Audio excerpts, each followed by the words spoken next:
Every time na nag-aaway kami ngayon, Vince, gusto ko na may pag-iwalay sa'yo. Gusto ko makaranas ng responsableng lalaki. Sinasabi ko talaga yun sa kanya kasi naano ko na, Vince, tanga na, sisisi ako. Ba't ako sinagpaanak? Tangina naman, ganyan ka na naman. Lagi akong ganun.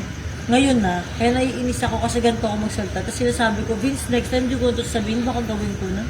Tangina. Yung maliliit na bagay, na paulit-ulit. Naiinis na ako. This happened also in Hong Kong. That's why you got mad. Why did you get mad? We went down and then I told him, Vince, go withdraw. Because the green ATM, the machine is not always available with the Visa. Diba? Banknet, etc.